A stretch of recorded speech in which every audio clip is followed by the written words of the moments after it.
People are living healthier and longer lives. Families are growing from strength to strength. Things are good now, thanks to Social Security. But the reality is, in order for the fund to remain sustainable, we must begin the conversation about Social Security reform. It is our responsibility as a nation to make sure that Social Security continues to exist for generations to come. Social Security, because you deserve a future. Hi, I'm Jonathan Brown of J Black Productions, and I am a commercial multimedia specialist. Recently, I made the jump to go from the corporate world to the full-time entrepreneurship life, and I'm here to tell you that I'm loving it.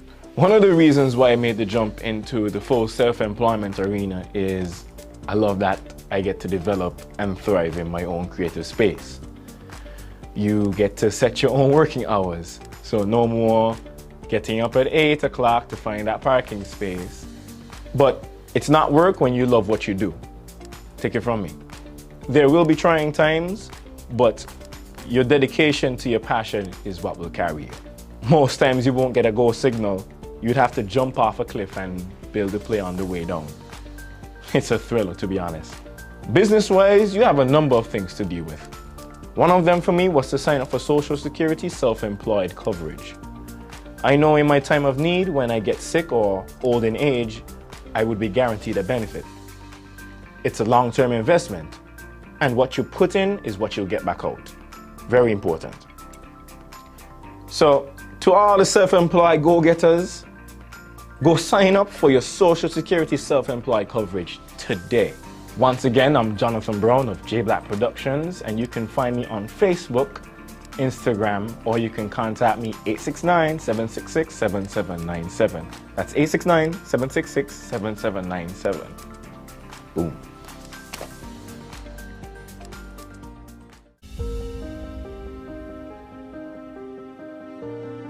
Hi, my name is Boris Morton of Boris Shuttle Service. I operate here down on Port Zante at the Arrival building. As you can see, looking around here at Port Zante, everything is closed and shut down due to the COVID-19 virus. During this time when everything is slow, none of us is working.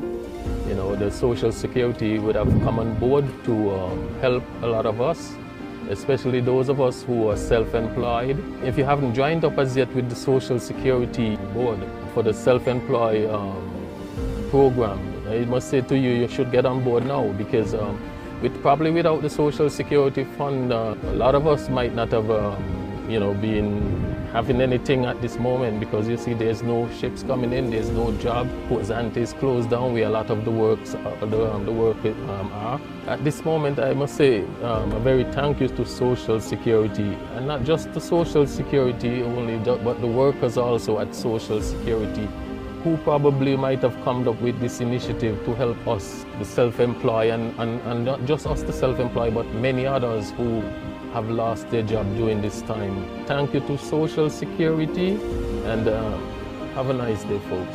Visit our offices and sign up for our self-employed coverage.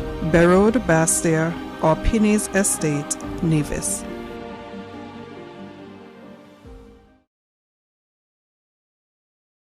People are living healthier and longer lives. Families are growing from strength to strength. Things are good now, thanks to Social Security. But the reality is, in order for the fund to remain sustainable, we must begin the conversation about Social Security reform. It is our responsibility as a nation to make sure that Social Security continues to exist for generations to come. Social Security, because you deserve a future. Hi, I'm Jonathan Brown of J Black Productions, and I am a commercial multimedia specialist. Recently, I made the jump to go from the corporate world to the full-time entrepreneurship life, and I'm here to tell you that I'm loving it. One of the reasons why I made the jump into the full self-employment arena is I love that I get to develop and thrive in my own creative space. You get to set your own working hours, so no more getting up at 8 o'clock to find that parking space. But it's not work when you love what you do. Take it from me. There will be trying times, but your dedication to your passion is what will carry you. Most times you won't get a go signal. You'd have to jump off a cliff and build a plane on the way down. It's a thriller, to be honest. Business-wise, you have a number of things to deal with. One of them for me was to sign up for Social Security self-employed coverage. I know in my time of need, when I get sick or old in age, I would be guaranteed a benefit. It's a long-term investment, and what you put in is what you'll get back out. Very important. So, to all the self-employed go-getters, go sign up for your Social Security self-employed coverage today.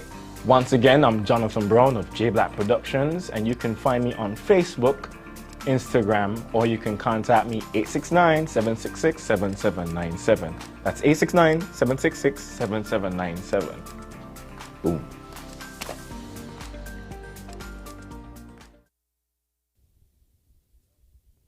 Good evening, and welcome to Social Security's panel discussion under the theme Honoring the Past, Securing the Future. This panel discussion forms part of our 43rd anniversary of activities as Social Security celebrated the 43rd anniversary on the 1st of February.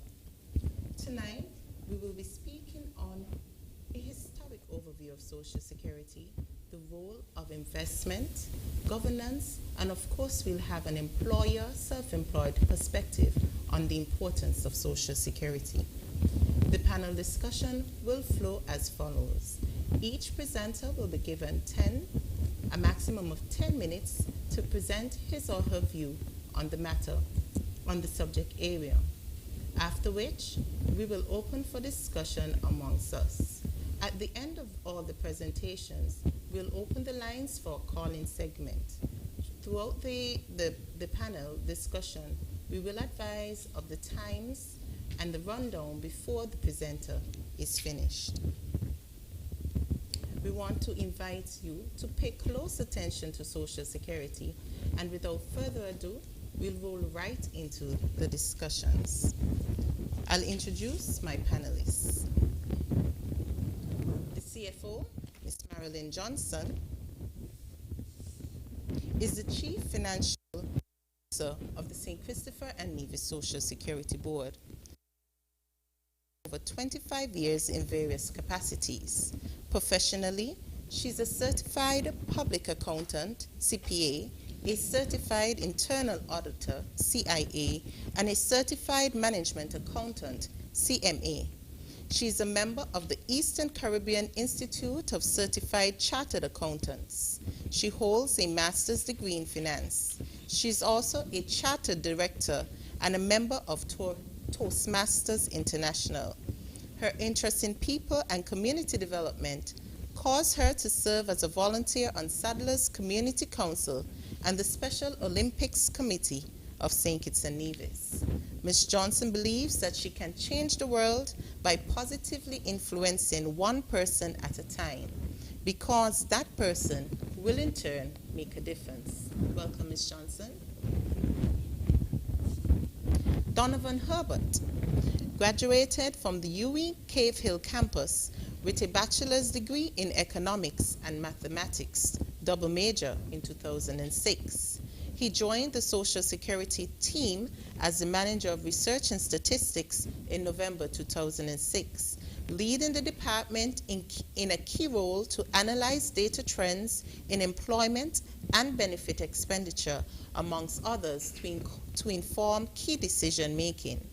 Mr. Herbert married in 2011. He currently holds the post of Senior Manager, Records, Research and Statistics. He is most proud of his present enrollment in the exclusive, expensive, and prestigious School of Life. Mr. Donovan Herbert, welcome. Mr. Leon Charles, attorney at law, has worked with the Social Security Board for the past 28 years in various capacities. In 2009, Mr. Charles was called to the bar of St. Kitts and Nevis. Since then, he has held the position of legal officer, in which he serves as the principal legal advisor to the CEO and board of directors at Social Security. He is also the operational manager of the legal unit, which conducts litigation for the board at all levels of the court. Mr. Charles is an accredited director, a member of the Institute of Chartered Secretaries and Administrators, and a special member of Corporate Secretaries and Governance Professionals. Mr. Charles has also served on several national bodies, including the National Tripartite Committee on International Labor Standards and the National Minimum Wage Advisory Committee. Welcome, Mr. Charles. Lenox Warner, aka Lavon Warner, was born in the town of Sandy Point to Miss Stephanie Warner and was the first of 8 children. He was educated at the junior school in Sandy Point, and the then Sandy Point High School, and later the St. Kitts Nevis Anguilla Technical College, where he studied masonry and travel trade. Upon completion of college, he joined the employment team of C.E. Jenkins and Company Limited. Mr. Warner has undertaken a number of advanced courses and training in the construction industry to advance his career in the construction field as a building contractor. He's a long-standing member of the St. Kitts Nevis Building Contractors Association and the present chairman of the St. Kitts Nevis Coalition of Service Industries. In 1988, he started his own construction firm of Lenox, Warner and Partner, which has proven to deliver top quality work throughout the Federation for decades. Lenox, Warner and Partner hold a track record with Social Security for workers' contributions, as they are loyal to social justice and advancement of workers' benefits. Welcome, Mr. Warner. Thank you and welcome. As we said, the discussion tonight is focused to bring information and engage the public on Social Security matters, as well as to provide an opportunity for our stakeholders to engage with us. Without further ado, we'll invite Mr. Donovan Herbert to make his presentation. Mr. Herbert, you have 10 minutes within which to do so. I wish everyone a pleasant evening, and we thank you so much for taking the time out to join us. We're hoping that the discussions this evening would be fruitful and informative for you, and something that you can enjoy and feel a part of. The system is yours. Now, Social Security is an entity that over the years has taken a little bit of time to define properly. And I won't go through all of the technicalities of it, but the ISA, in my view, has come up with a very concise definition of Social Security systems.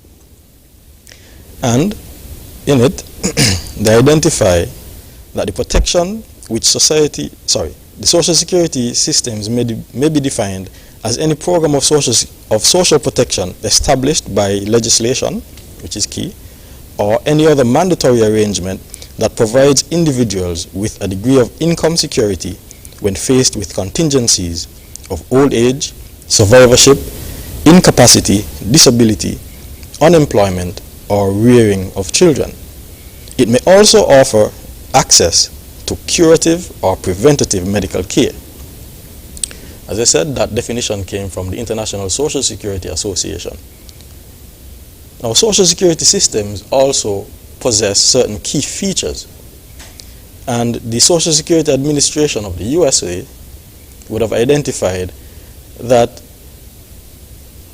the insurance principle under a Social Security system,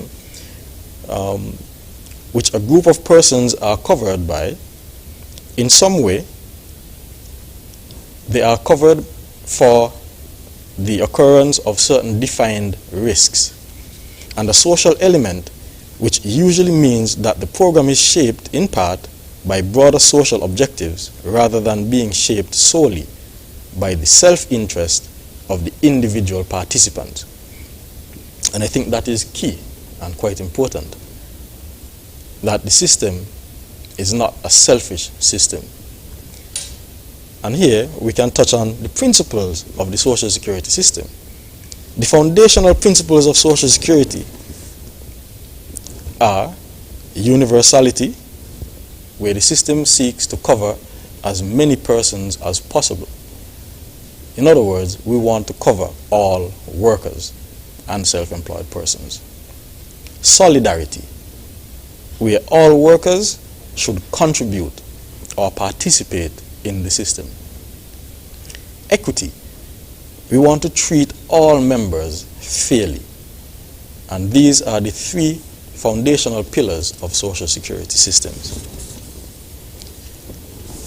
Internationally, the concept of social security systems really took root in the late 1900s. The late 19th century, sorry. And the need for the system was to cover, the rationale for the system was to ensure that persons who were employed in areas that had significant risks, that they would have some form of coverage or protection should contingencies arise. Should they be injured on the job, deaths on the job, certain morbidities or illnesses may occur, that these persons would get some kind of protection for income that would allow them to be a little bit less stressed when it came to caring for themselves and their families during those difficult times. And so the social security or social insurance movement emerged, as I said, late in the 19th century in Europe. And it was first adopted in a very formal sense by Germany in 1889. But by 1935, here in the West, when the United States of America launched its program, some 34 countries had already launched their own programs. And so we see that the movement kept sweeping globally. The importance for providing this type and level of coverage was seen as something very good for the global population. And we see that in a review of the social security systems in CARICOM, the English-speaking CARICOM, done by actuary Derek Osborne, he was able to identify that Jamaica was the first out of these systems in 1966 to launch their formal social security system. St. Kitts and Nevis, on the other hand, launched in 1978, which was the 8th out of those 16 territories. But let's look at St. Kitts and Nevis a little bit closer. The Sugar Workers Pension Fund was established in 1958. Again, under the same rationale, there were a group of workers who were very vulnerable to certain changes, certain contingencies. And so the administration at that time saw it fit to try to put some form of protection measures in place that would support these vulnerable workers. And so that was done in 1958. But 10 years later, that system was expanded and transformed to the National Provident Fund. And this fund provided a grant or lump sum payment upon retirement or attaining a certain age to those persons who were working in that very risky or vulnerable industry at the time. And an industry where they were not afforded some of the other privileges as some other forms of employment. Okay, thank you. Moving right along, in 1978, Social Security had 6 benefits, and they added the employment injury benefit in 1986, self-employment coverage in 1996, and now we provide some 25 benefits. Now, the roadmap for success of social security systems, again, Derek Osborne would have mentioned it, and he said that a healthy and growing national economies is vital to successful social security systems, especially here in the region.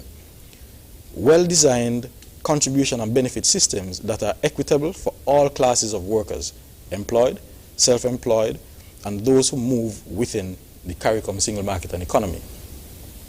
Efficient and accurate records administration systems, and honest and responsible government. These are the 4 key roadmaps for success for the social security systems here in the region. And I think that just by outlining the history of our system, we would have seen that some significant successes were made already. But to continue on this frame, just to touch on the visionary work of the founding fathers of this social security system here in St. Kitts and Nevis, 2 key decisions were made, and they maintained it over the years.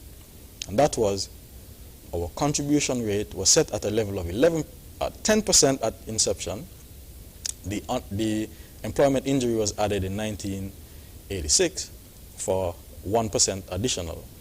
But setting the contribution rate at that level provided significant funds for the system in the early years that, through investment and proper management, allowed the fund to grow effectively and efficiently. And so now our system is one of the strongest in the region and probably one of the best funded. The other decision was to establish a pension age at the age of 62, right from the start. They have not changed it, and just by making that key decision as well has redounded to a situation where our system has had enough time to really set that proper and strong foundation with respect to ensuring solvency going forward. I liken our social security experience here in St. Kitts and Nevis similar to the invention and revision of the automobile. My research showed me that the first automobile had some 3 wheels. It was completely open, similar to a donkey cart, except there was a little element that provided some thrust, some forward motion, and as the image would show. And over the years, it was revised and revisited until we had a fully enclosed automobile, and then later, and today, we see that there is movement to have a system, or have an automobile, that can even drive itself.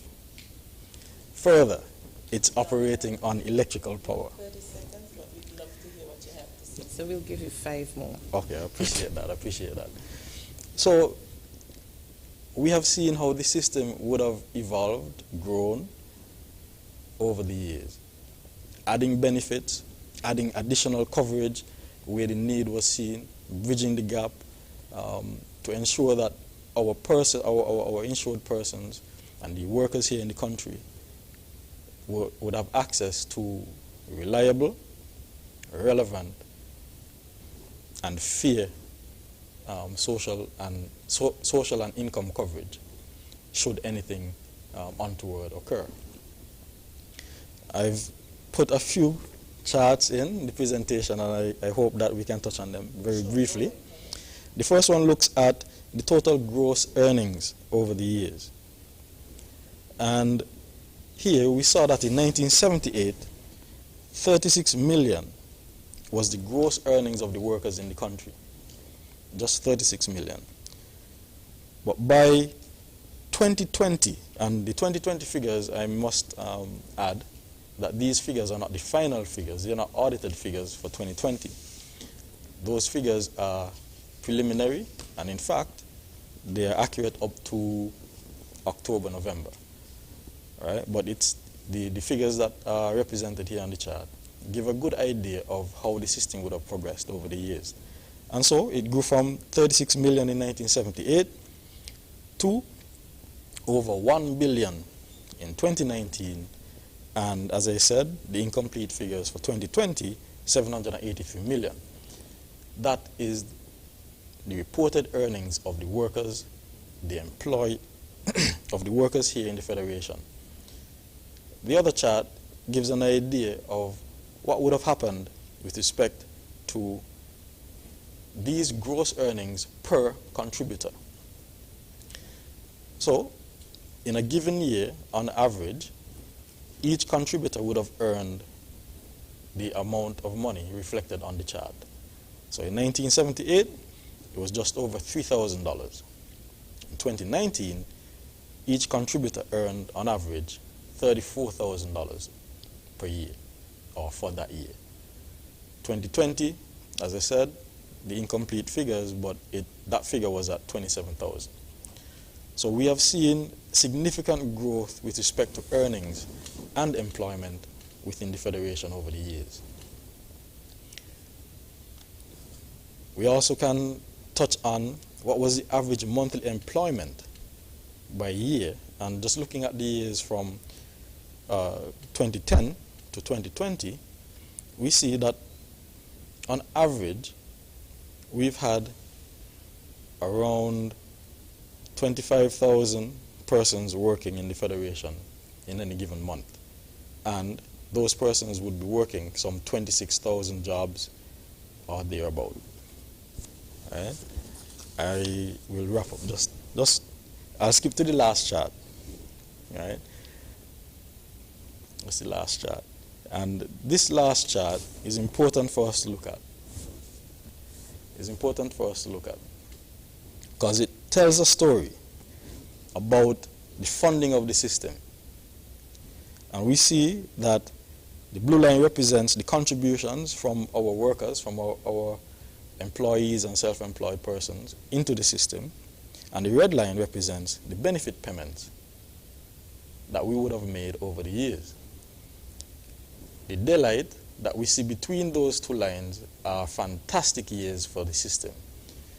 Those are years when we could set aside monies in our reserve to, ensure that the system has just some form of security, a buffer, should contingencies arise.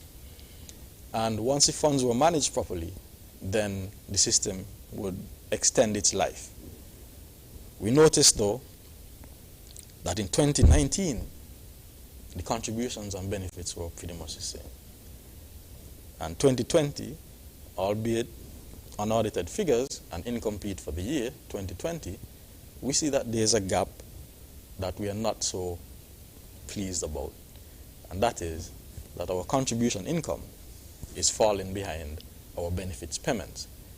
The system is very and is always happy to pay benefits because our workers deserve them. But it's something that we have to be mindful about and ensure that we keep in mind that some changes may have to occur to make the system more relevant for the future. Right? Just like the automobile, when they made the first one, they didn't think that this is the answer to all of the problems, future and past. There's need for revision and there's room for improvement. And so too, Social Security has done the same. It's followed the same model. We've added benefits over the years. We haven't taken anything away. So, in the future, to make the system stronger, more relevant, and better for all of us, I think that we will have to make some adjustments. Thank you, Donovan. Thank you for your historic overview of Social Security, not just in St. Kitts Nevis, but its development across the region. I think doing that, you would have highlighted that Social Security systems must be fair, equitable, inclusive, and working for all. So at this time, we are open for discussion amongst us. Any points that Mr. Herbert would have raised that has caused us to want to respond or to add, that would be welcomed at this time. We have 10 minutes to do that before we move on to the next presenter. One of the notes that I picked up from your presentation was the growth, the exponential, is that the word? Exponential. Exponential growth over the last 43 years. 1978, 36 million in contributions, while in 2019, over 1 billion. Well, 2020 was an unusual year, and we saw a big dip, but it's still incredible the amount of contributions still paid within that year. Remember, we've said that the 2020 figures are unaudited and not complete. This was up to October, November, somewhere there. But this fact has shown that Social Security has grown. Persons have benefited. People would have changed from being skeptical back then, because we were recently reminded of stories where employers and inspectors used to have strong words in the field as they go out to encourage persons to be a part of the Social Security. So it's noteworthy that we have seen the growth in terms of the contribution coming in, as well as the benefits going out. That's what's your last note, that we're now even keel in terms of contributions coming in and benefits payable. Anybody else want to weigh in on that fact?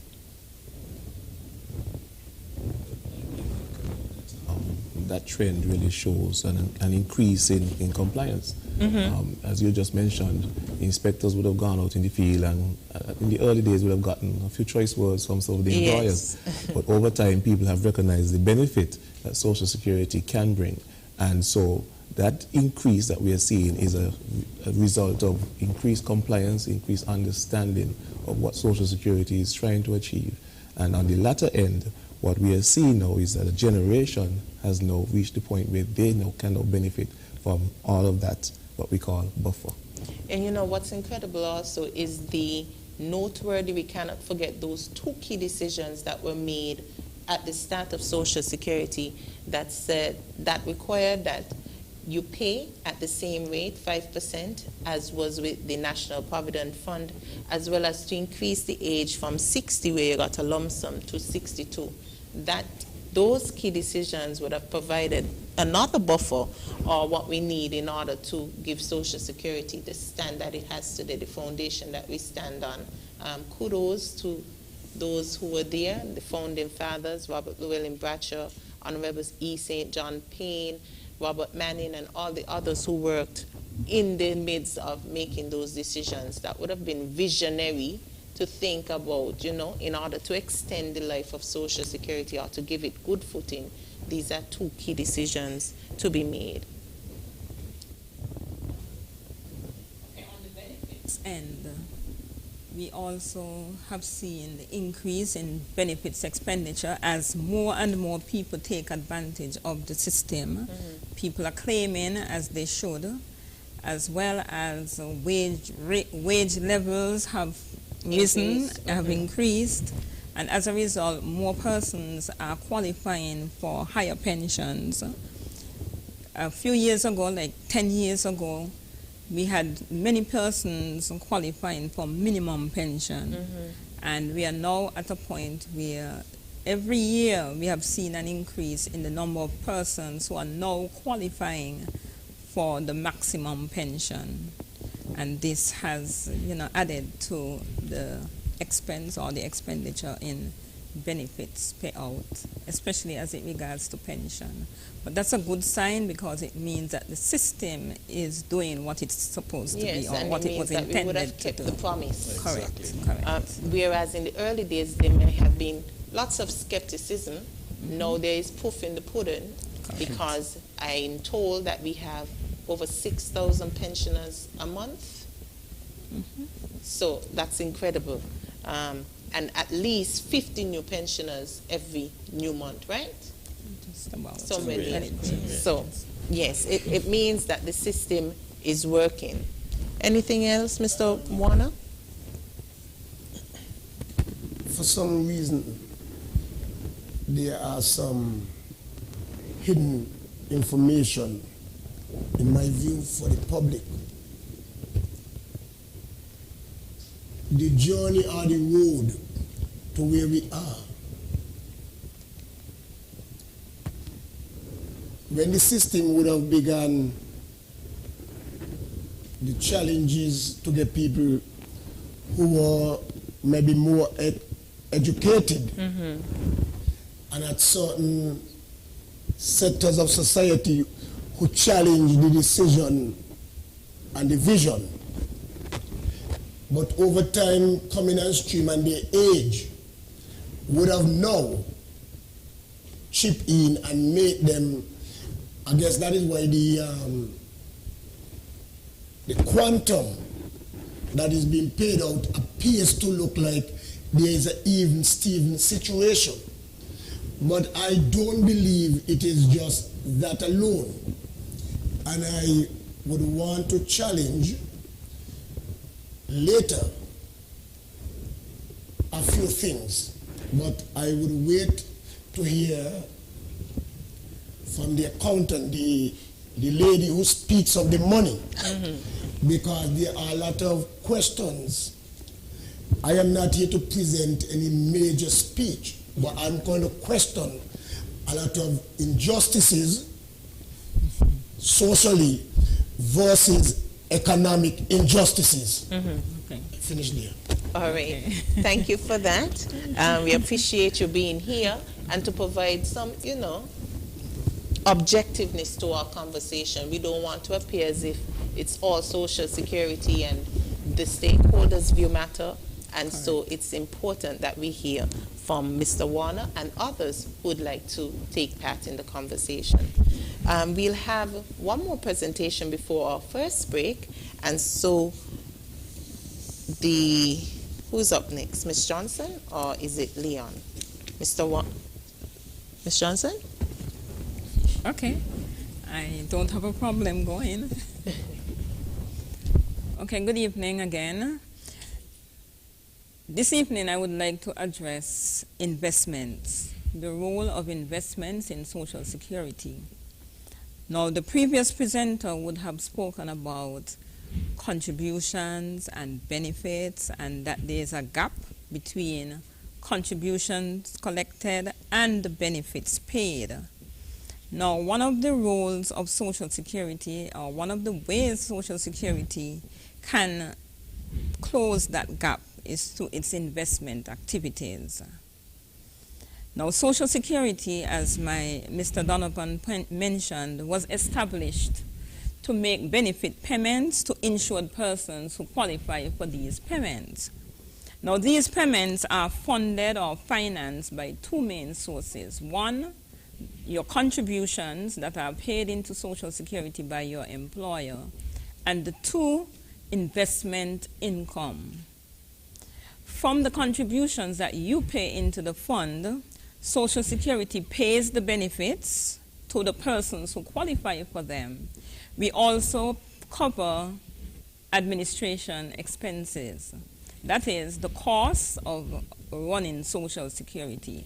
Those are taken out, and then if there are any surplus, that surplus is added to the reserves and it is invested. Now, the reserves are basically an accumulation of all the surpluses that Social Security has made over the years. Now, when we collect the reserves, when we have the reserves, it would be very irresponsible of Social Security to just put the money down in an account, not bearing any interest or much interest.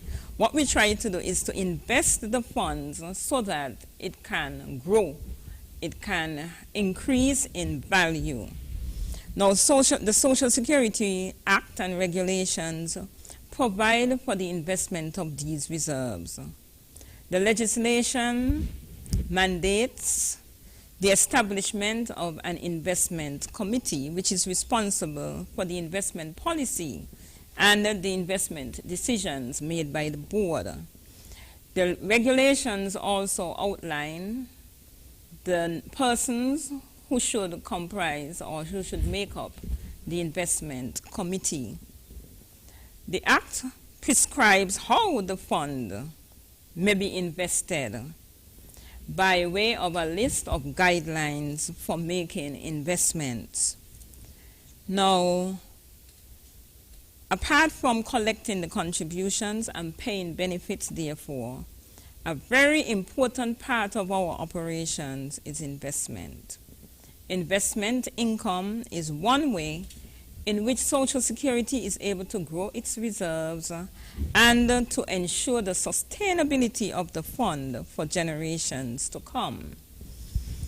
The speaker before me would have spoken about those years, those early years of Social Security, when our contributions collected far outweighed the benefits paid. And this is common. In its infancy, contributions collection was much higher than benefits and administration expenses. And so in those infant years, we were able to accumulate quite a large reserve. But this has begun to change. For example, in 2011, almost 10 years ago, contribution income was at $69.9 million. And the total expenditure, that is benefits plus administrative expenses, totaled $56.8 million. And that represented 81% of the contribution income, which means about 19% went to towards the reserve, building up the reserves.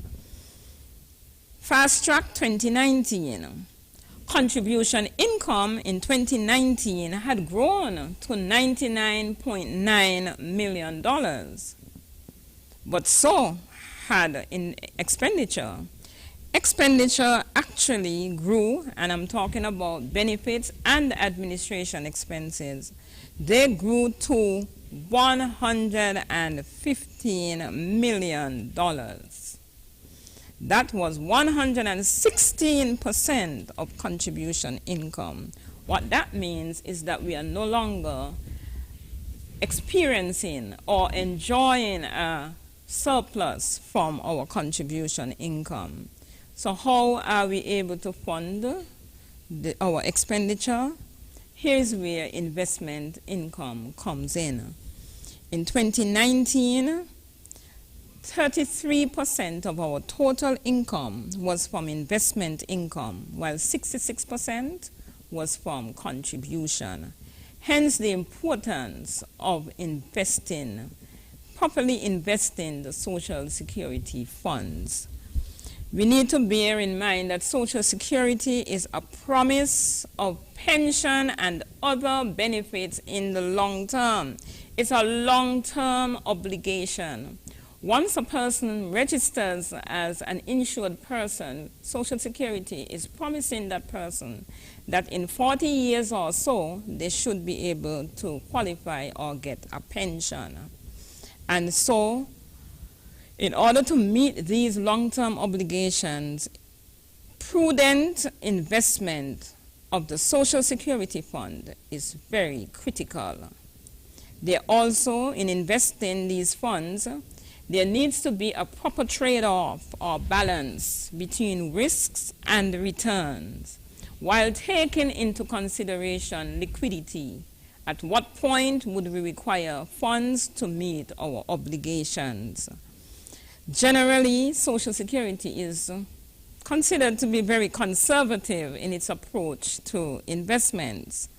However, we must bear in mind that a conservative approach to risk also means that generally investment returns will be small.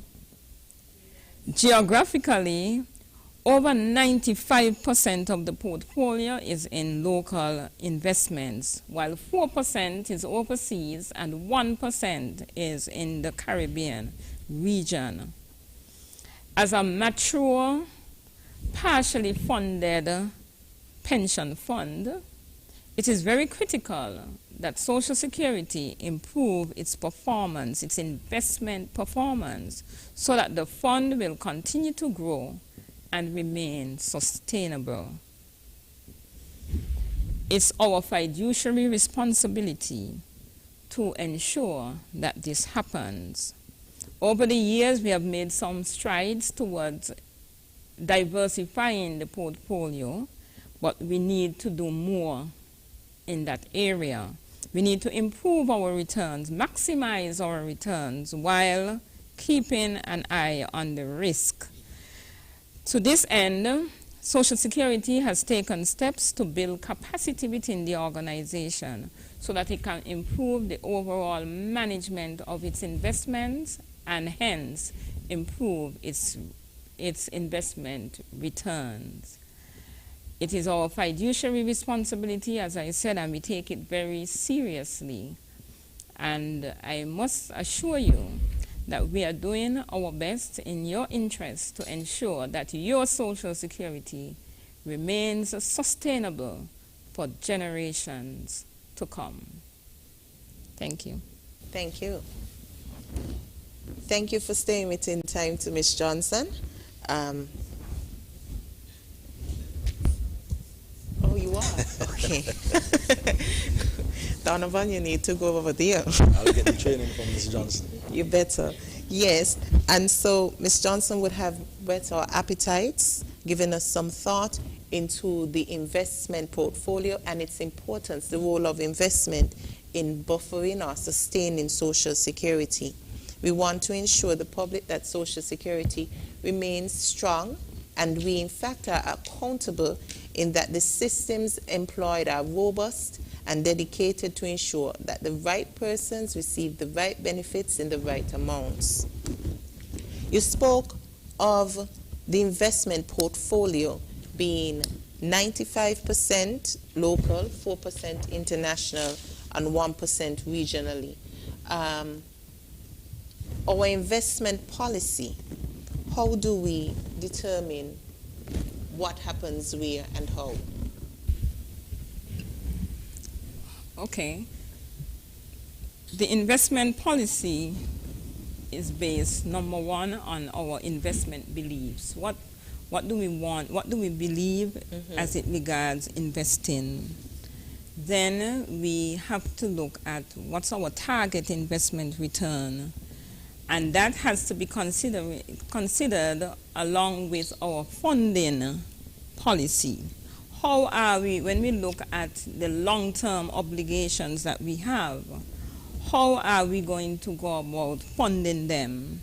And so once we come up with our funding policies, we should be able to tie that with our investment policy as to how well the fund has to perform. What are our targets in order to ensure that the fund remains sustainable?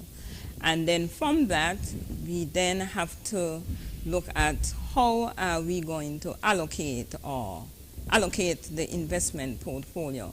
What instruments are we going to invest in, considering, of course, the expected returns as well as the risk, because investment is a risky business, okay? But you have to know your risk level, what level of risk you're willing to take in order to achieve the returns that you require to keep the fund sustainable. And as a Social Security fund, it is a balancing act because it is the people's money. It is our own pensions within there. We are not operators or administrators per se. We are also invested because we make contributions. And I know I expect my pension at 62. So that we have to be conscious and somewhat conservative with how we do the the investing, because you don't want a story that we have to come and present. Oh, we went after this big thing and we lost. We didn't find two friends to bring two more friends. And so you end up with nothing, no friends. So, but we also have to bear in mind that sitting and doing nothing is also a risk in itself. Yes. So it is a balancing act. What I know too is that Ms. Johnson mentioned that we had 4% internationally, but there's room for more. Yes, there is. There's room for more, and I think the time has come, if we're recognizing that what we are doing isn't giving us the returns that we are getting, then perhaps we need to consider what can be, as you said, what our funding policy, what we need to have in the future, and what is out there that could achieve that for us. Correct. With minimum risk. With minimum risk, of course. That's a tight balance. Now, I want to highlight, though, that the investment role is performing, whereas in 2019, 1/3 of what we collected was supported by the investing of the Social Security Fund, 33% buffered or supported the contribution income of 66, well, the other 66% to make up Yes. the 100. Yes. So there is a record that the investment tools that we're using are working, and then now it is They for can work us better. to assess our appetite for risk. Yes. How willing are we to risk it all or risk some more? Yes. Are there anything, Don? Mr. Warner? There are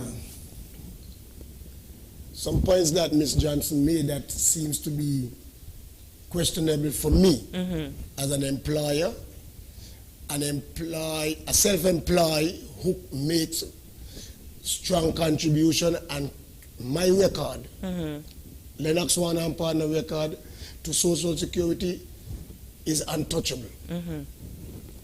But local investment, we didn't hear the amount. The public ought to have an idea of what is the investment amount. How much money has Social Security lent to government over a period, and what are the returns? How its collections are the same way you run down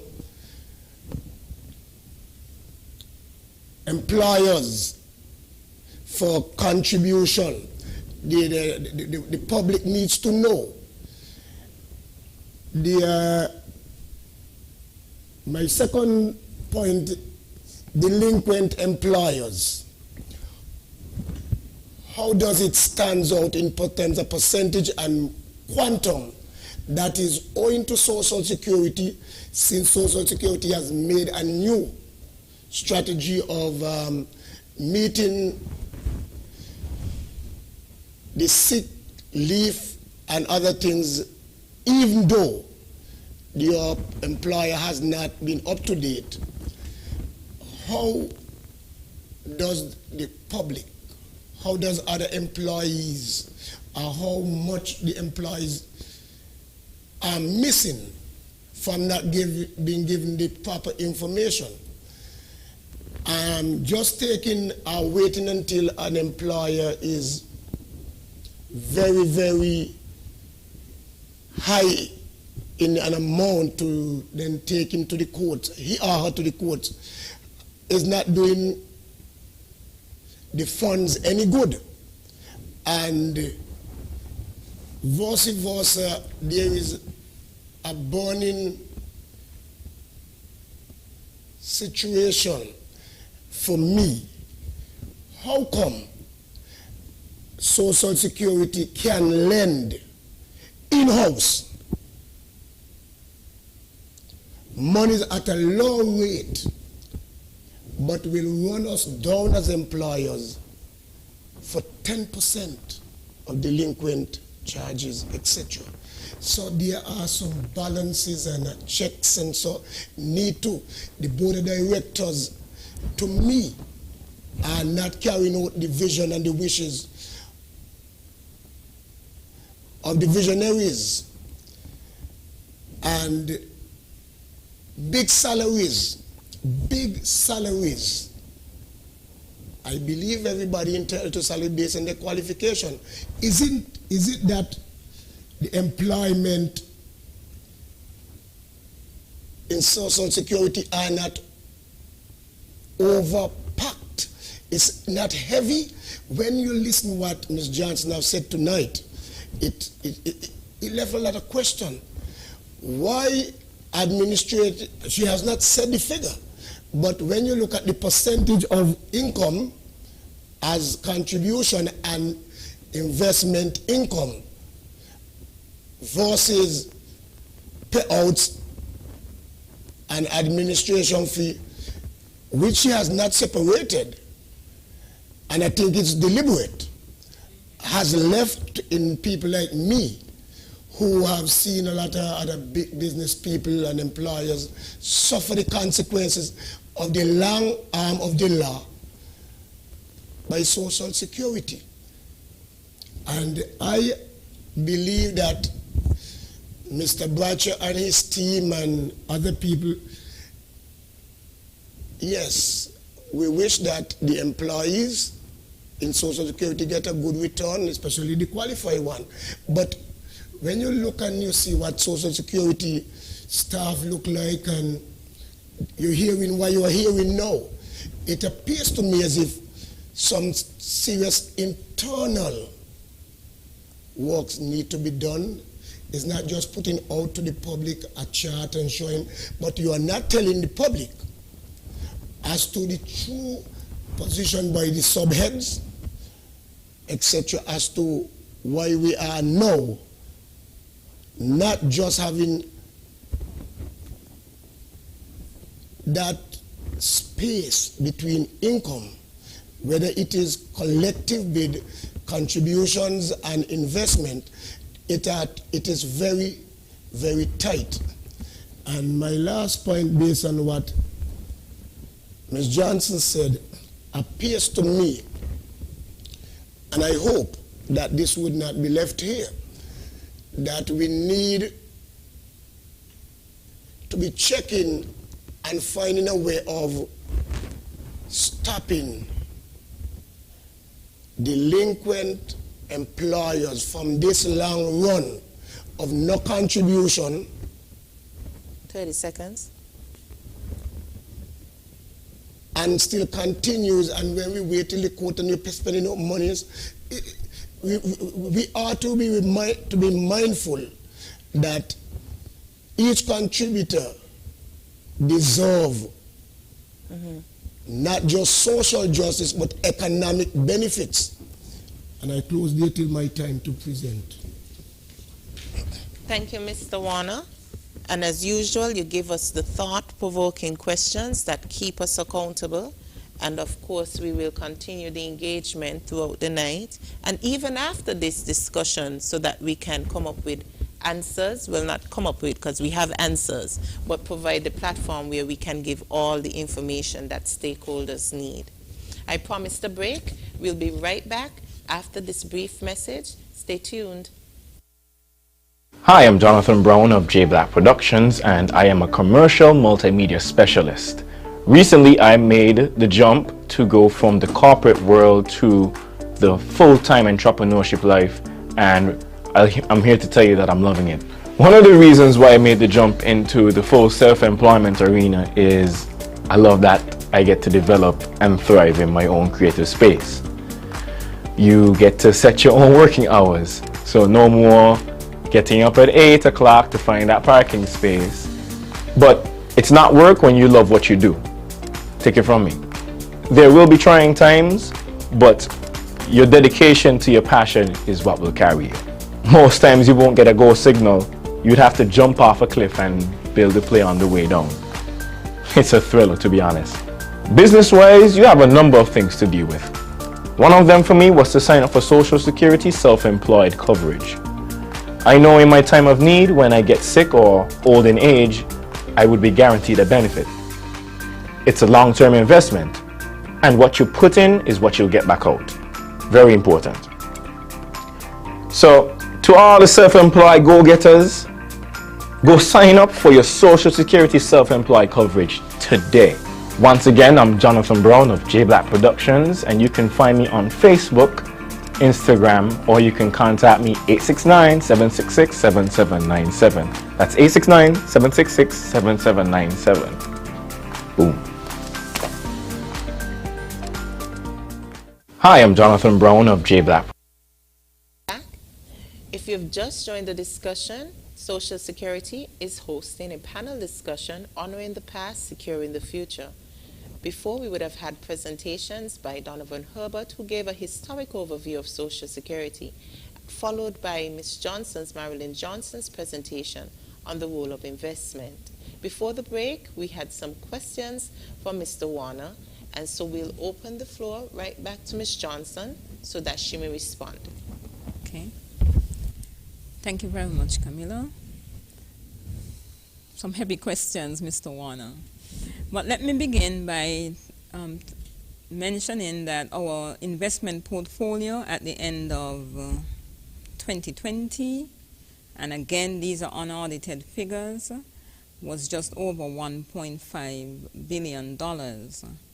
Now, to give you a sort of breakdown, about 56% of our portfolio is in fixed deposits. Then we have 10%,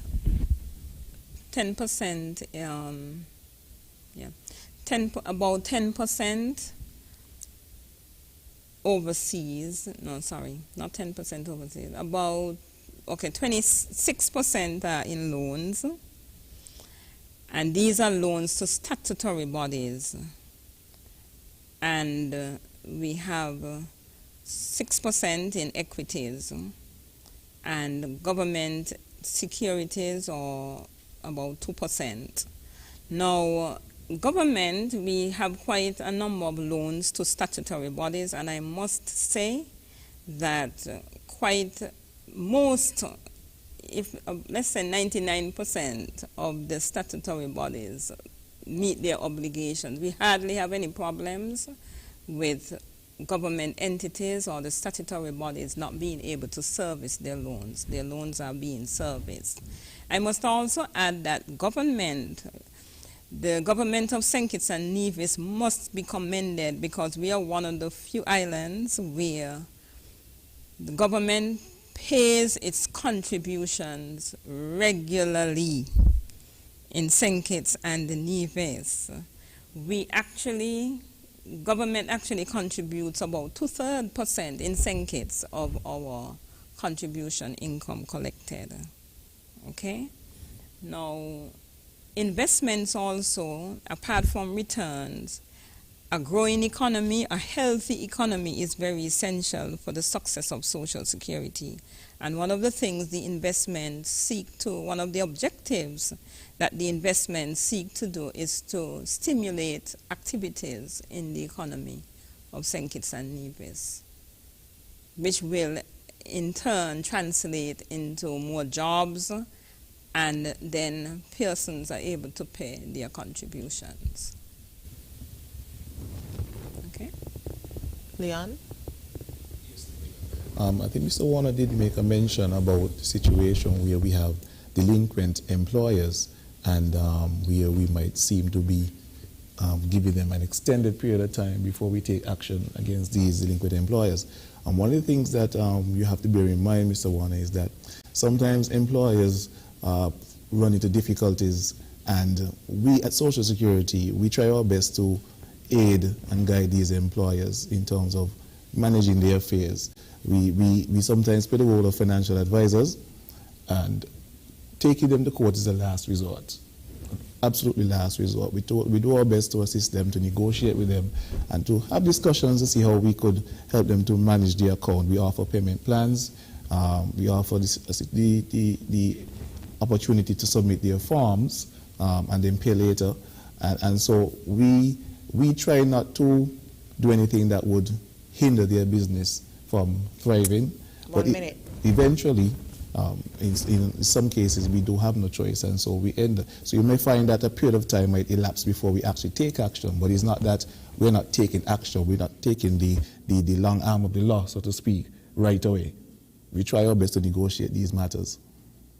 We also have to be mindful that it is really a balancing act, where you have, as he would have mentioned also, you have workers who would be suffered if we hold firm and say, well, there's no contribution here from your employer. You have to bear your sickness, you have to be sick, you have to be without money during the period of time. So it's very difficult for us to take that approach, but perhaps, and of course we can agree that we can be more aggressive in meeting delinquent employers. We could be more aggressive in our field work. We could be more aggressive being in the public, in the face, so that people know. See the clock running down me and all.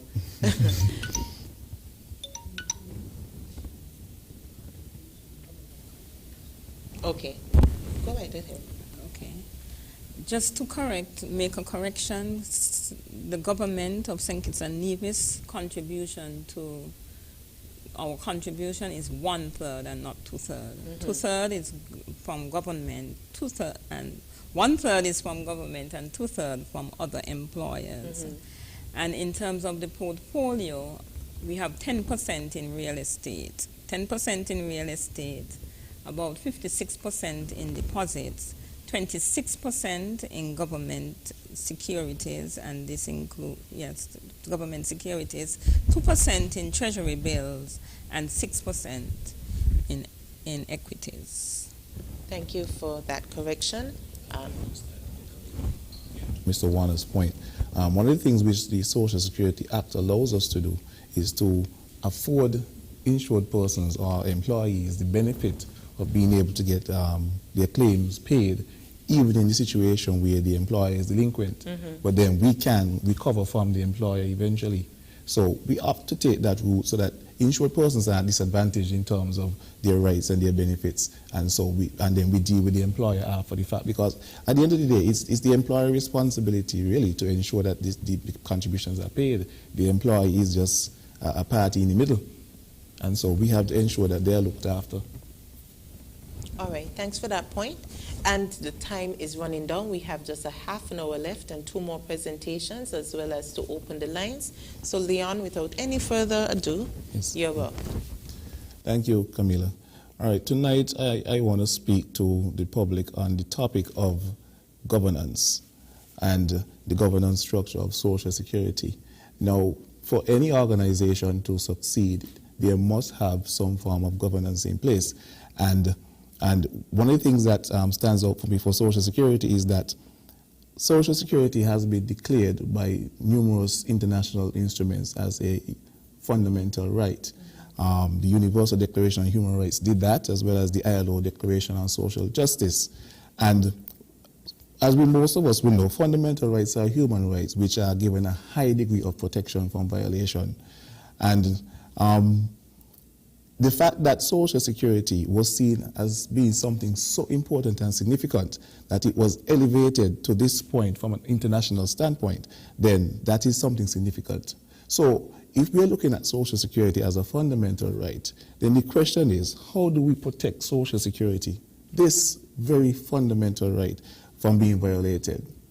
Now, as an institution, that is done by instilling public confidence in the system. Now, earlier Donovan would have made mention about the basic tenets of Social Security, which is solidarity, universality, and equity. But out of those 3 principles, we have other principles which are coming forth out of that, because for those to take effect, then we must have some other micro principles, such as the benefits have to be secure and non-discriminatory. The system must be managed in a sound and transparent manner, and with administrative costs, Mr. Warner, being kept as low as practicable. And there should also be a strong role for our social partners, like Mr. Warner, to play. Now, for public confidence to exist, of course, good governance is essential. And no system of Social Security can meet its objectives if there is not good governance. Now, what is good governance? We've heard this term used all over. But for a public institution like Social Security, good governance is the way of measuring how we conduct our public affairs and manage our public resources. Essentially, it's a look at the process of decision-making and decision implementation. Now, proper decision-making and implementation is the framework for a very well conceptualized, developed, and monitored sound and viable Social Security program. And I would like to believe that our system in Social Security is just that. I mean, if we look at our fund, it has grown significantly, as Donovan has said, over the years to now in excess of $1 billion. And that has been the result of an effective governance structure, which has served to enhance the coverage that we offer. Donovan made mention of the fact that we started out with a certain number of benefits and we've added over time. We could have only done that if the system was managed properly and effectively from the get-go, and from then until now, 43 years later. Now, I want to also posit that the state of our Social Security fund and the measure of governance that we have applied actually makes the difference between where our fund is now and where some of the funds in the region are. We've heard the stories, and so we know where we do not want to be. And so I believe that the fact that we have applied very good governance systems and structures in place, that is where we're at. But how is this governance established? Well, it originally begins with the Social Security Act. There's a legal framework for it. Now, of course, Social Security is an organization that is created by an act of parliament, and also within that, the act allows for the establishment of its governing body. Now, that governing body is called the Board of Directors, and they have specific functions to perform. And the law specifies who sits on the board, how they're appointed, and what role they would play.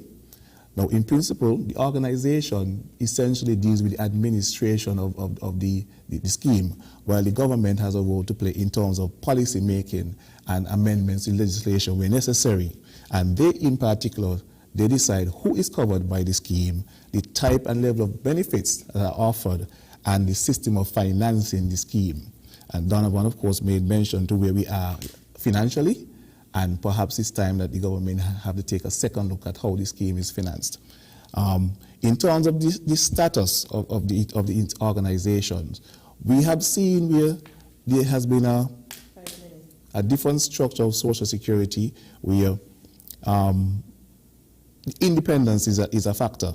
Now, some organizations like ours have corporate status, which gives it the ability to engage its own staff and build its own premises and so on, while others are essentially arms of government and rely on the government for the inputs and for their existence.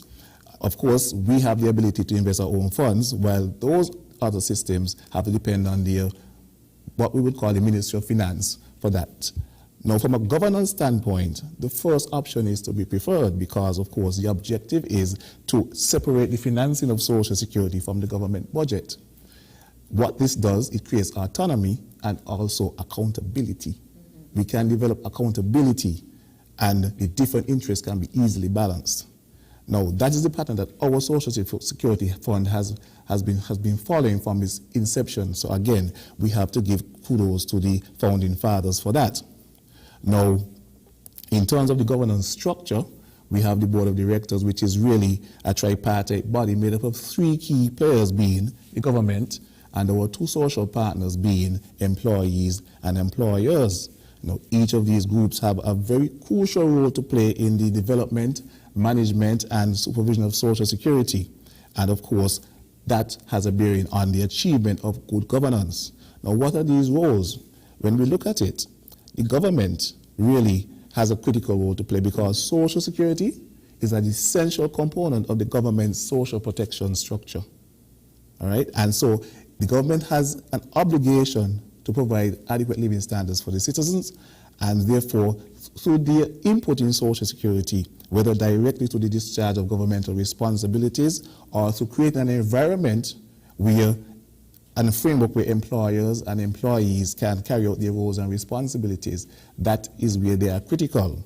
Again, we also have, as I said, the social partners, such as employers and employees, where as much as they don't see it, their input is also a form of governance. Because when employees and employers get together and put in their financial contributions, they are in fact supporting the financial and administrative autonomy of Social Security.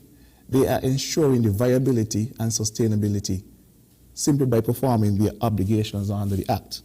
Now, and we know the obligations. Employers are responsible for the payment of the contributions, and employees are obliged to register and to pay their contributions, and when receiving a benefit, to follow the rules that apply to entitlement.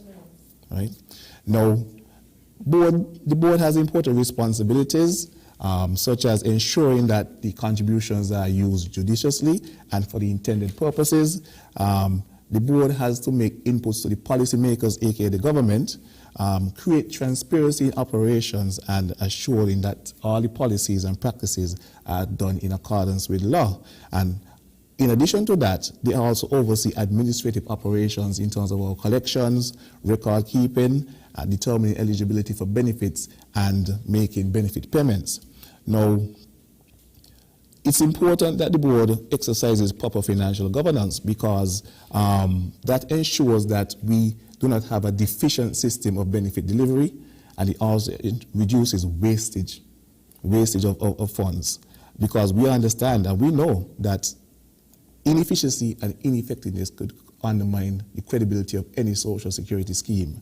And therefore, once that happens, you can have a contribution evasion, the result being financial problems, and the scheme then takes a downward dive. Fortunately for us, we have proven through our governance structure that we are above that and we are continuing to strive. Now, earlier there was this conversation concerning risk. That is a very important part of the board's governance structure in terms of managing the risks that are there.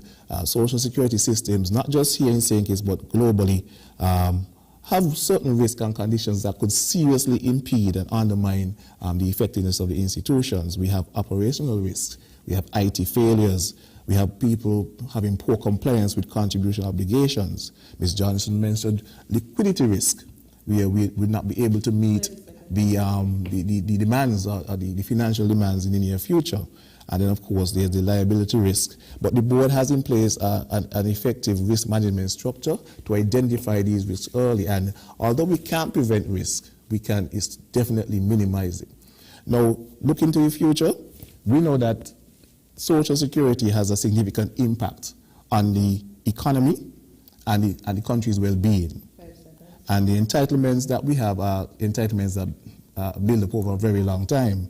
However, the board has taken the trouble to undertake regular long-term projections for the Social Security Fund's viability.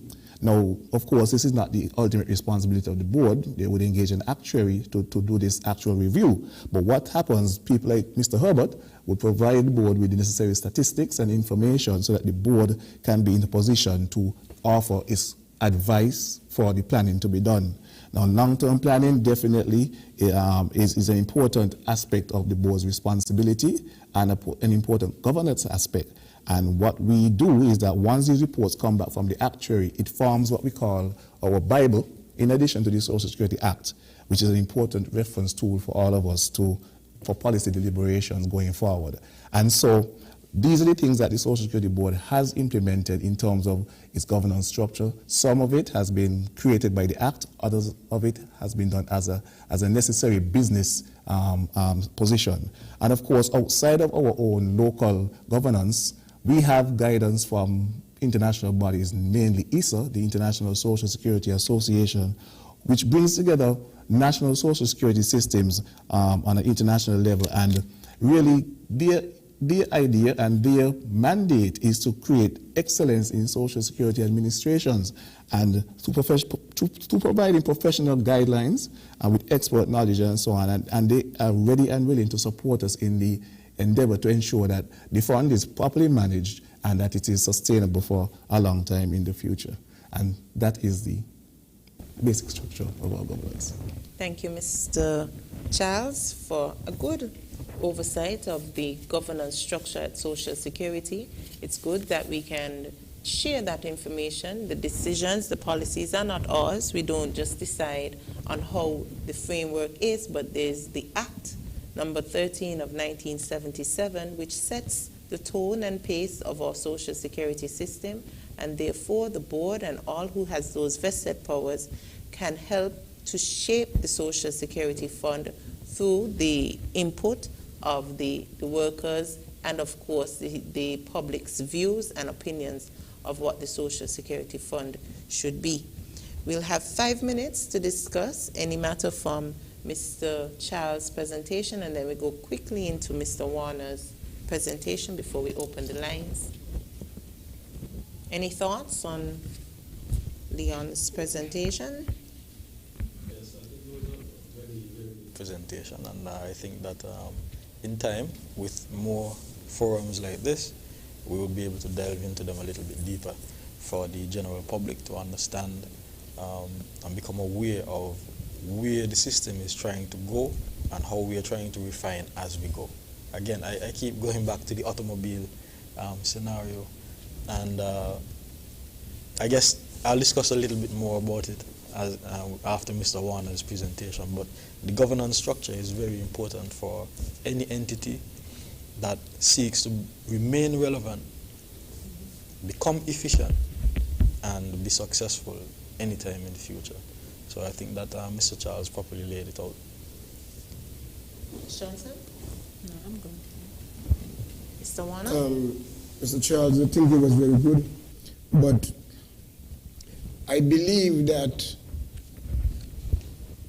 Social Security in its new look, in encouraging both employees, self-employed, and employers, should start seeing at the end of the year and end of decades of where you give to employees and employers, but employers in particular who makes the contributions and stay within the lines. Employer of the year, employer of the decade, because it have its broad benefits. It will help to encourage and facilitate employees to look forward to their bosses, making sure and so. So I believe that there are some other in-house works, and these are things that can help us to keep the coppers running and growing. The investment portfolio, I would wait until I get my little chance to make my little, because I'm not as good as you people in presenting that way, but I will speak as an employer and my concerns generally. And with that, I am... Okay, I think that's good enough.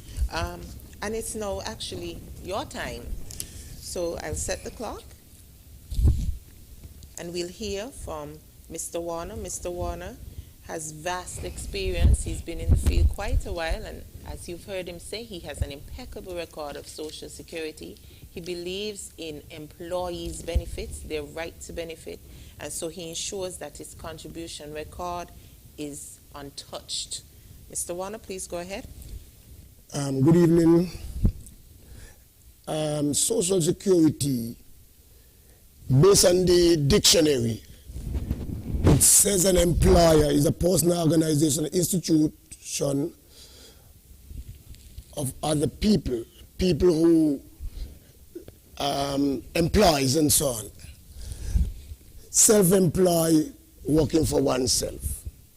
Social Security is monetary assistance from state for people with inadequate or no incomes. Is Social Security in St. Kitts and Nevis really meeting most of the people's income, inadequate incomes? I would say no for a moment. But I will jump to a word that I really stands for a very long time. Socialism, political and economic theories of social organization which advocate that the meanings of production, distribution, and exchange to be owned and regulated by a community as a whole. Social Security, whilst it is controlled by legislation, the employees and the employers, the actors, being consulted to see Social Security do what it set out to do or what it came on stream to do? And the answer for Lenox Warner is no.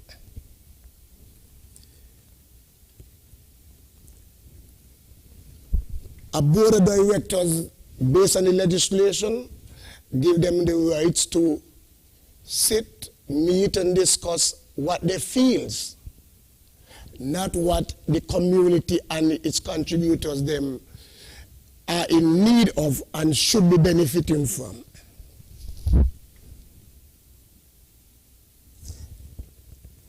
43 years, Social Security. I just want to do a small little illustration.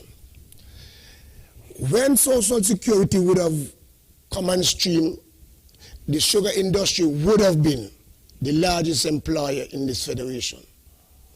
Imagine somebody at the age of 15 or 16 having a Social Security number, working, but the economic understanding was never defined.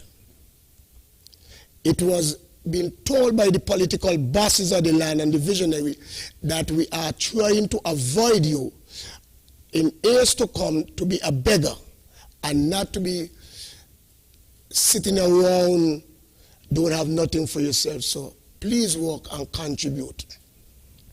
Based on the statistics given tonight by you, Mr.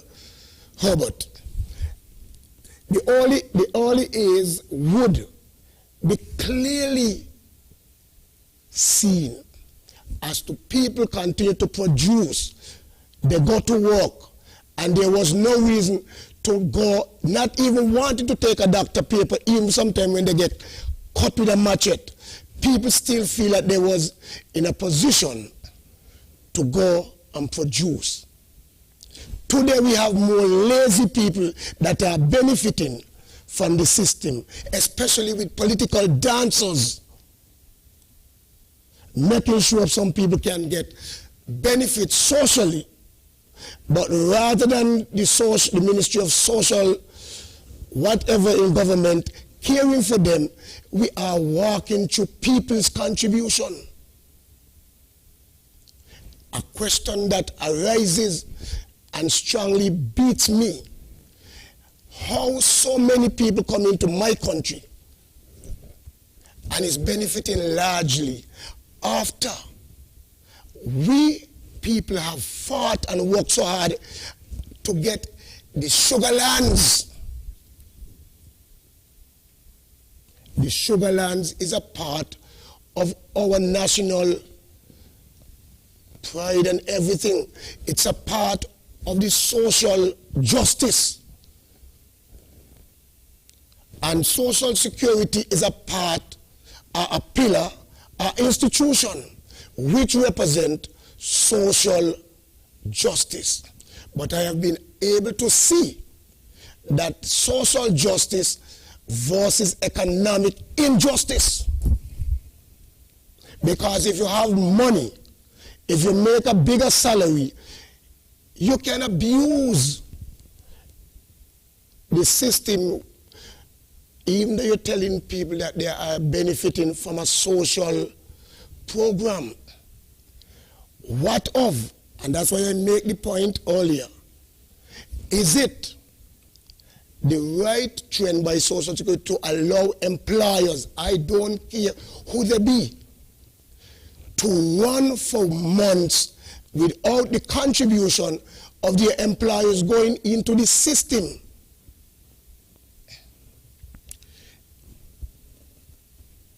There are much more to look at rather than just appear to be speaking figures, looking at a trend.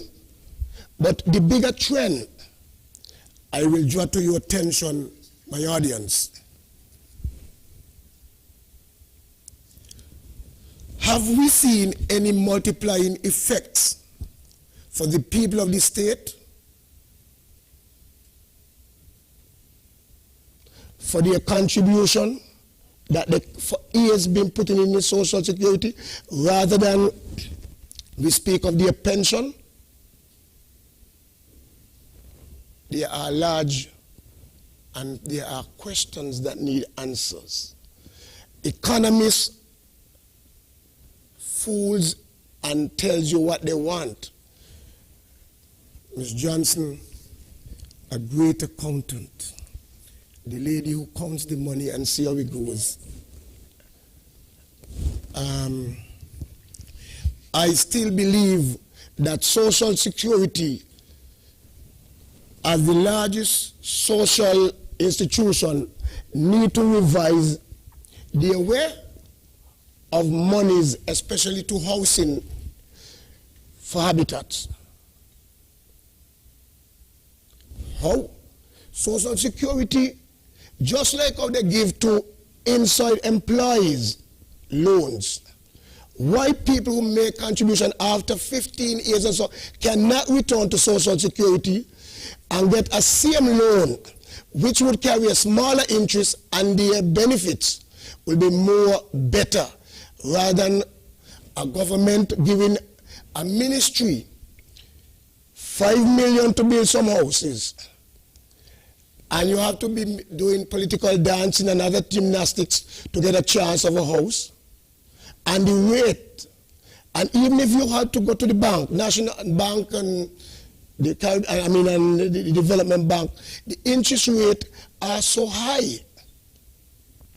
But Lady Lawrence, I want to just go this way. Social justice, health. As black people in this country, in this federation, salt, sugar versus salad has never been put to our people of yesteryear. Salt was for flavor of food, which has damaged us. Sugar was for energy, which has damaged us. At around 40, mid-40s, most of our people, especially young ladies now who are working in the factories and them, come down with some form of chronic diseases, which early force them into unemployed position very early. And they are forced to get from Social Security invalidity benefits. Invalidity benefits, is it good enough to keep someone healthy and living happily? The answer is no. How no? When medication is taking most of the money, it depends on what type of chronic disease you may have. The invalidity benefit is being troubled. Their lifestyle of eating has to change. So the food now is another challenge for them against the Social Security benefit that they receive. If they don't have strong family backings and support, their chance of living a little longer is in trouble. Is social justice being shared? Is economic disadvantage not clear? It appears to me as if Social Security need to revisit what they consider when you look at the chart today as to the income and what's going out as a part of early stopping from working. It appears to me as if some of our people who are suffering and have to be unemployed early, they need a little bit more. Maybe Social Security need to look at a contribution directly to medication. I'll close off by saying there is a medication named Plavix that high blood pressure people after a while has to go that route, has to take it, and it is for 30 tablets is anything between $500 to $600. The invalidity benefit is weighed and found wanting. And in closing, I want to say, at a very young age, I started paying Social Security And for many years, I never draw. And I think my first experience of drawing money from Social Security is when I eventually had helped to fight for self-employed coverage, and I had a broken leg. Less than that, I don't. I always want to go. And I am encouraging most people who are listening to make their contribution. A lot of tradesmen who have reached to a status of knowing their capabilities and feeling no longer can be employed, but they are capable of being self-employed, make the decision, commit yourself to meeting Social Security with that contribution. It have serious implications. You don't know what will be happening to you if something go wrong with you. Your children, your other members in family that depends on you. I am begging the wider St. Kitts Nevis to make their contribution to Social Security. It worth it. Last, as I close,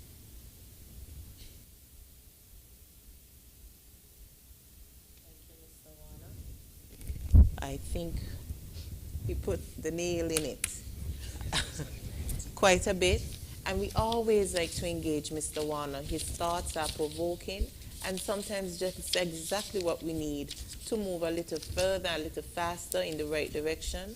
As he said, some things need to reform. Social Security is now 43 years.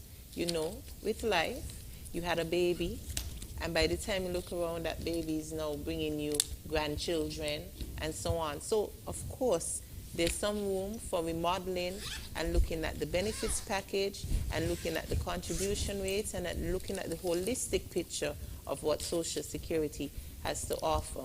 Any thoughts on Mr. Warner's presentation? Because we have to open the lines. We have about 10 minutes before we have to leave. So we can, in fact, open the lines while we have our own thoughts. The numbers to call are 466-2666, 662-8674, 767-4765, or if you're overseas and you'd like to join the conversation, you call 1-239-645-4500. Any thoughts on? Thank you very much, Warner, for your thought-provoking questions and opinions on Social Security. Indeed, we have ways to go. We do recognize that there are areas for improvement. There's always areas for improvement. I want to just mention or comment on the last thought concerning invalidity pensioners and being able to provide medication, etc.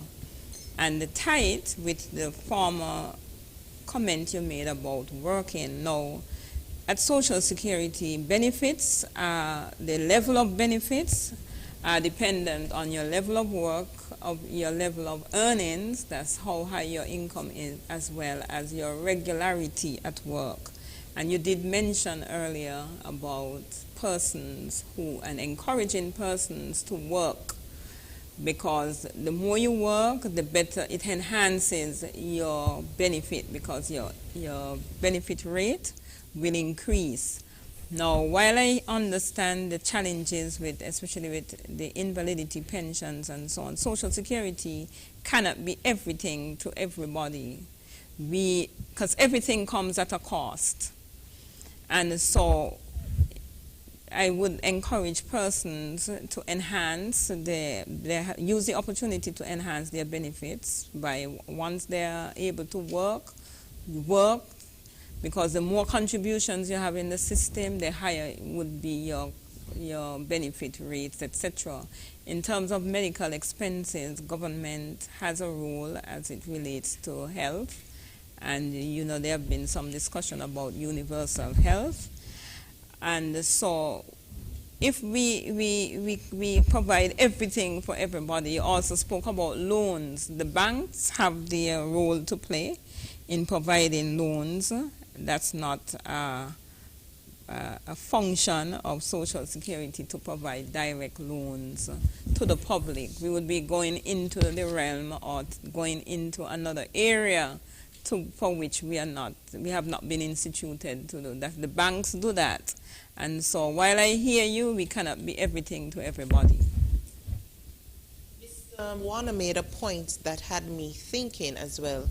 He asked, well, I interpreted it as being, what is Social Security's position to combat the fight against chronic diseases? As he would have mentioned that more and more persons, younger persons, are falling into invalidity benefits. Now, in the last quarter of 2020, Social Security engaged doctors in a doctors' forum to develop a plan of action, how we can work better to address those issues. And in the new year, in this year, we'll be working closely. We've been recently contacted by them to develop a program to fight against chronic diseases, how we can direct more of our resources to tackle one item at a time rather than, well, in addition to making our usual contribution to the health sector of $100,000 per year, what more can we do to change that statistic, to change the number of people who are coming down with illnesses and so on. We take this time also to encourage each of us. Social Security belongs to all of us, and it's time we look at it as if it's our very own. What can we do individually to improve our Social Security? What actions can we take about our own health to ensure that we can work and be productive and contribute to Social Security? As an employer, what can you do to ensure that your employment record is as impeccable as Mr. Warner's? As self-employed persons, what can you do to not only register but maintain your compliance so that when the incidents come about, you are covered and not being a burden on the fund, which is a burden on the entire state and sustainability of Social Security? Don? I agree with you 100%. I also like the interventions of Mr. Warner, as usual. We've had some discussions at occupational safety and health forums and so on, and I know you hold Social Security in very high regard and what we are trying to do in the institution. You spoke to the adequacy of the benefits that we pay, and I would say that my understanding, my experience, and my research has shown me that our system is one of the most generous in the region in terms of the benefit rates that we pay, and in some cases some qualifying conditions as well. With respect to the representation and consultative approach of our Social Security system, as I said, we've met at several forums, and so the institution has tried to partner with different entities, organizations, institutions to try to get our message out there. And of course we have our PR team who they have built capacity within the institution to be able to produce weekly, monthly programming for our stakeholders to view and to feel like they are part of the system and to ensure that they're in touch with the system. They get feedback and they channel it through the management channels, and we are trying to address them as we go. So yes, the consultative approach is there, and the representation on the boards of directors from different entities. Mr. Charles spoke to the governance structure, the tripartite involvement within the Social Security Board. I think that is a very clear indication that yes, there is involvement from the employer side, from the worker side, and also from other professionals within the federation. There are also links that we are trying to forge with other government institutions to share information, share ideas as to how we can address certain concerns that have arisen over the years. So the consultative approach is there. It's taken a little time, but we want to do it as best as we can, and we are learning as we go. And we are feeling out the relationship and improving where the improvements need to be made. And I think that it won't be much longer before some significant vibrations are felt by yourself and some others. You spoke also about persons who entered the system very early and they contributed and they may or may not have received certain benefits when they hit the old age. Well, the system by design, and in fact, this was, and Mr. Charles, I'm sure if we gave him more time, he would have touched on it. We gave contribution credits, right, to such persons. So where there was a difficulty for them to qualify for long-term benefits, I'm talking about pension for life, the system ensured that we put something in place to boost them up and try to help them, even in that early stage of the system, to boost them up and ensure that we could prop up and keep these persons, as Camilla touched on and Ms. Johnson, keep them out of poverty. All right. Poverty alleviation is a very, very important aspect of social security systems, and if we ever lose touch with that, then I think the relevance would degrade. With respect to worker productivity, is a very, very important concept and measure that we have to try to start measuring and keep track of here in the Federation. And Ms. Lawrence spoke to one of the efforts that we worked with the Medical Association with respect to, trying to forge closer relationships with that particular entity to try and keep our workforce healthy. There are many contributions that the system makes to different government entities and institutions to try to help with addressing the health issues. Now, one of the things that I picked up on is, in some respect, you like Social Security's intervention in social programs, in donations and helping persons. You touched on perhaps giving loans or topping up our benefits and such like. But then in some respects you seem to pull back in the other direction with respect to loans to government and such like. Now, Social Security, we have professionals in our institution, but we are not masters of all trades, and that is where we partner with government to achieve certain objectives.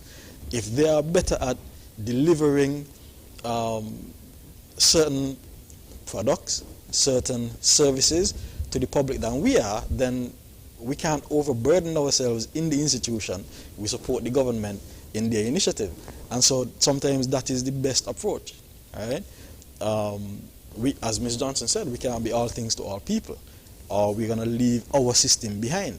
We have to try to ensure that we are continually reviewing and restructuring and improving our system for you. And I was very pleased that your financial management, with respect to ensuring that you pay your contributions on time as a self-employed person and as an employer, your record, as you say, is impeccable. And I think that is fantastic. And I am sure Ms. Lawrence and the rest of us are taking on board your suggestion about recognizing persons such as yourself. I think we have done some over the years, in some cases indirectly, but I think that's something definitely that we will try to do going forward. But I will give you your kudos and your congratulations and share our appreciation here publicly. All right? So keep it up, all right? We really do appreciate Mr. Warner. I'm quite surprised you have all the Social Security persons right here in your faces, and we have not received one call. We're almost out of time, but you do still have at least 2 minutes to call. The numbers 466-2666-662, 8674-767-4765. The overseas line 1239-645-4500. You can call us and join the conversation. Congratulate Mr. Warner for what he has been doing over these years. However, I would like to admonish Mr. Warner in his capacity as a member of the Contractors Association to, have a chat with your fellow members and try as best as you can, as a good steward of Social Security, to encourage them to follow your example. Far too often we've seen cases where members of your association are left out in the cold because of a decision to have it all at once and not to put something aside down the road. And I really think that based on some of the cases I have seen, that some intervention is really necessary in the contractor division of our economy. And I can give two examples of one person I know who was a very, very, very proficient person in your field, and eventually it had made quite a bit of sums over his lifetime, and eventually got an assistance pension, which is non-contributory. Never paid a contribution, and whereas he would have qualified for maximum pension had he paid, he ended up receiving $250 a month as a gift. And that was a very sad case, but that was a choice that he made, despite, and of course that didn't happen on his own volition. It happened in conjunction with his employer. But these are the challenges that we face, from time to time. There are other persons I know who would have openly stated that they're not employed with people, and then the employer gets in an accident and they suffer severe injuries, and then they return to Social Security and say, I was working with him, but, and it happens very often in the construction industry, and we're trying to really make inroads into that, and we're hoping that someone like yourself, and I'm sure there are other persons who are like-minded as yourself, who understand and are willing to do the right thing, and will take the lead and help us in that regard to break that trend that is happening in the construction industry. That's one of the things I wanted to ask you to do. The other thing I wanted to address while we wait on a telephone calls is the fact of the inadequacy of the benefits. I don't think it can be stressed enough what Donovan has said, what Camila said, and Ms. Johnson has said in relation to the adequacy. Now, every individual has the responsibility to put things in place for themselves. Social Security cannot do it all for you. At the end of the day, you give us 5%, and at the appropriate time, we give you back 65%, or a percentage based on what your totality in the system is. Now, of course, some persons will say, well, I have worked my entire life and I've never claimed. But I like to do a simple mathematical statement for persons, in that when you consider someone who earns a maximum pension, you would have paid no more than $325 a month in Social Security contributions out of your salary. That totals to $3,900 a year. The maximum pension is $3,900 a month. So it takes no time at all to recover what you put into Social Security at the maximum. In a matter of 6 years, if you put in that, you recover what you put in, and then someone else is paying for your pension. Sorry? Donovan. 4.5 years, see? So somebody else, after 4.5 years, somebody else begins paying for your pension. And so people have to understand the benefit you get back is far greater than what you're putting in.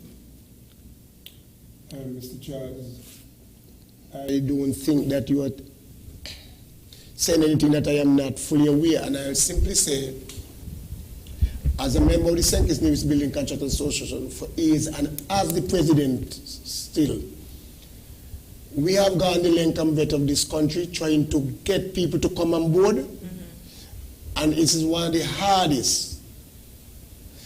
And we are at a position now where the government has not entertained us for the last 5 years. So it's even to grow and join the, and have that understanding between the development of the construction industry and the whole thing generally. We have been stagnated for a bit. I want to say publicly, the last person sat at the, what is the position where Ms. Lawrence was? What is the name of it? Director. The director, who was Mr. Edwin Bailey. I want to say from this podium, thank you, Mr. Bailey, but for many years that he was not where he was us. I have had interaction with him, and we have done plenty. The Contractors Association used to meet very regular with Ms. Lawrence and other members of her top management. That has been somewhat on the down. We have been putting a lot of things forward because we want to see. And we want to make sure that trade men and other members in the industry and the broader landscape, do not miss out on the benefits that Social Security gives out when you reach or when you most need it.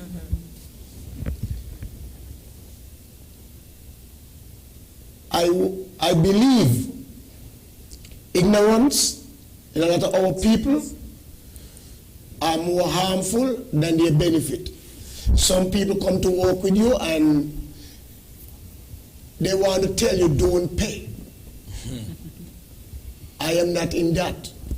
The truth is you will never know what can happen on a site. We have known the amount of people fall off a roof, scaffolds collapse, and other things. You get damage, even home. You might be doing something home and you, for your own benefit, and you could get damage. You could get cut with the power saw and all of these things. But in my view, the marketing strategy for Social Security need to be fine-tuned. Like I just a while ago said, I believe coming out on a yearly basis of an employee and an employer will help to boost. It is also critical that government do not just pick people to sit on Social Security board for reasons that they have the power to put, but people who can make positive contribution and contribution which will carry the institution a very long way.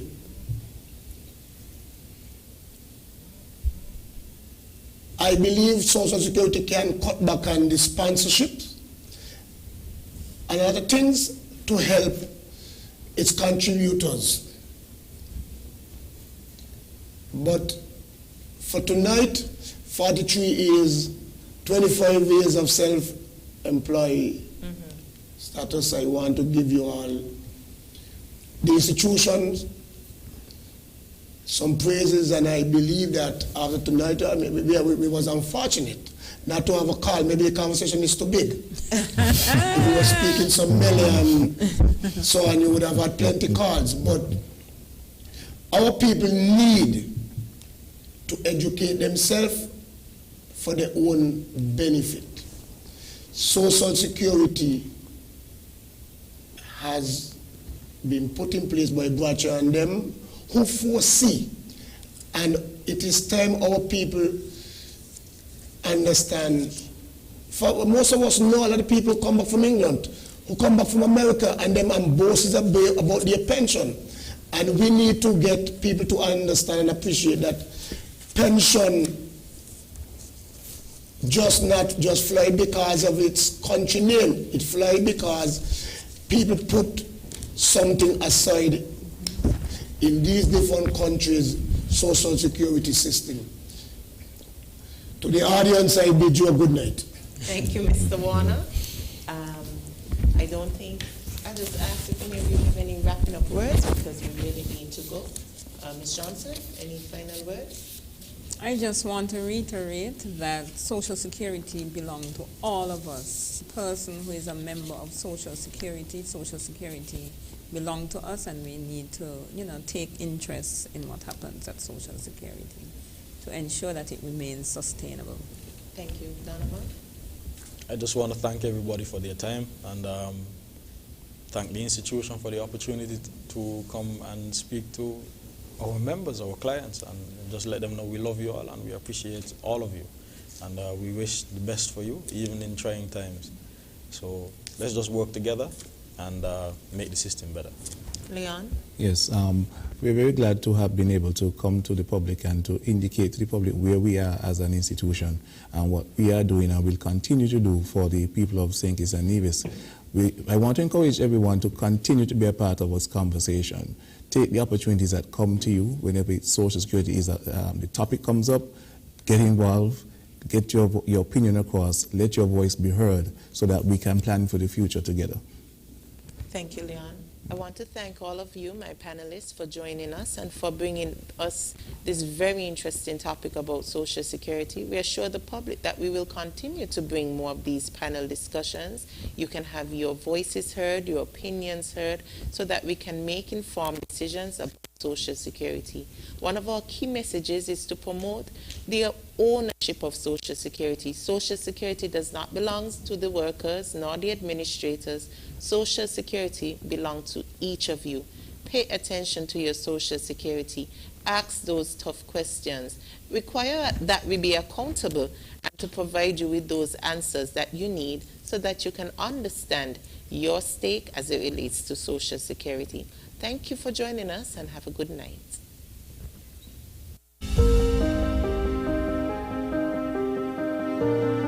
Hi, my name is Boris Morton of Boris Shuttle Service. I operate here down on Port Zante at the Arrival Building.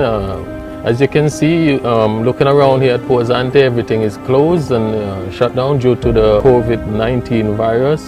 During this time when everything is slow, none of us is working.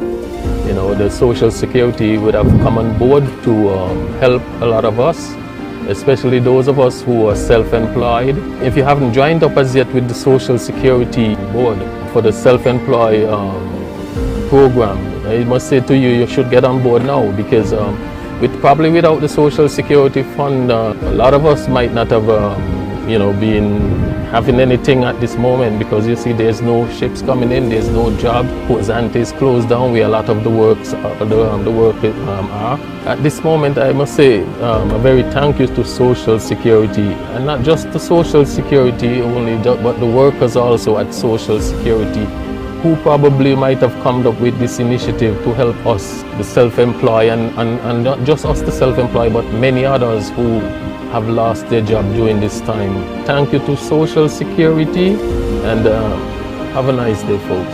Visit our offices and sign up for our self-employed coverage. Berrode, Bastair, or Pinney's Estate, Nevis.